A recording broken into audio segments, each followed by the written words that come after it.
मुख्यमंत्री युवा प्रशिक्षणार्थी यांच्या या आंदोलनासाठी उपस्थित आदरणीय आमदार हिराबाजी खोसकर साहेब, आदरणीय शुभांगीताई पाटील, आदरणीय आमचे स्नेही डॉक्टर संदीपजी मंडलीचा, आदरणीय तुकाराम बाबा, ज्यांचं नेतृत्व आपण स्वीकारलं ते आदरणीय बालाजी पाटील आणि सर्वच समोर बसलेले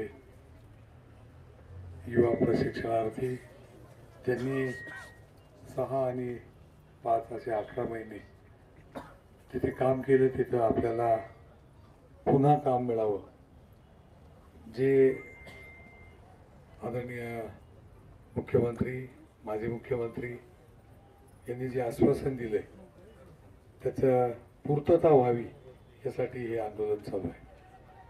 आज 3 दिवस होऊन 4था दिवस आहे.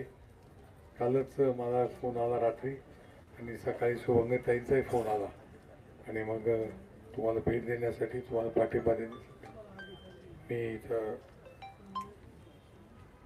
इथं आपल्याकडे आलेलो आहे. आपल्याला ज्ञात आहे की राजकीय दृष्ट्या सत्ताधारी आणि विरोधी यांच्या दोघांच्या कामांमध्ये बरेच बदल असतो. तसं आपण निवेदन देता, आपण माहिती देता, त्याच पद्धतीने आम्ही काम करू शकतो. परंतु आदरणीय खोसकर दादांनी जे सांगितलं ते अतिशय महत्त्वाचं आहे की मंगळवारी ते मुंबईला जाताना आपल्यापैकी 5 जण घेऊन जाऊ. आदरणीय मुख्यमंत्री महोदय आणि उपमुख्यमंत्री महोदयांची आपली भेट घालून देणार आहे आणि त्याच्यात काहीतरी निर्णय होईल अशी आशा आपण सर्वजण व्यक्त करूया. शुभंगीताईंनी सांगितलं त्याप्रमाणे मी पण तेच सांगतो की आम्ही आपल्याला पाठिंबा देण्यासाठीच आहोत आणि आता जे अडचणी आदरणीय बालाजी पाटलांनी सांगितल्या त्या अडचणी कशा दूर कराव्यात यासाठी मी आता इथून गेल्यावर नक्कीच आपल्यासाठी प्रयत्न करतो.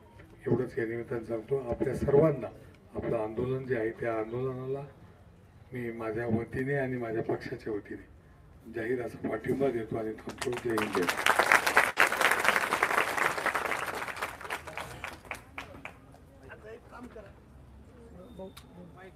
थोडंसं बाहेर चाललो ठीक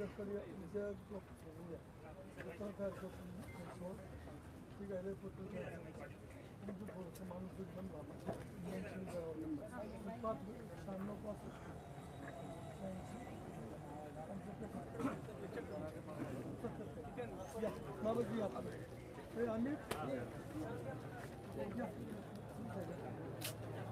करम बाबा तुम आगे बढ़ो, पाटिल साहब तुम आगे बढ़ो, हम तुम्हारे साथ हैं, हम सब एक हैं, हम सब एक हैं, कोण म्हणता देणार नाही. भारत माता की जय, भारत माता की जय.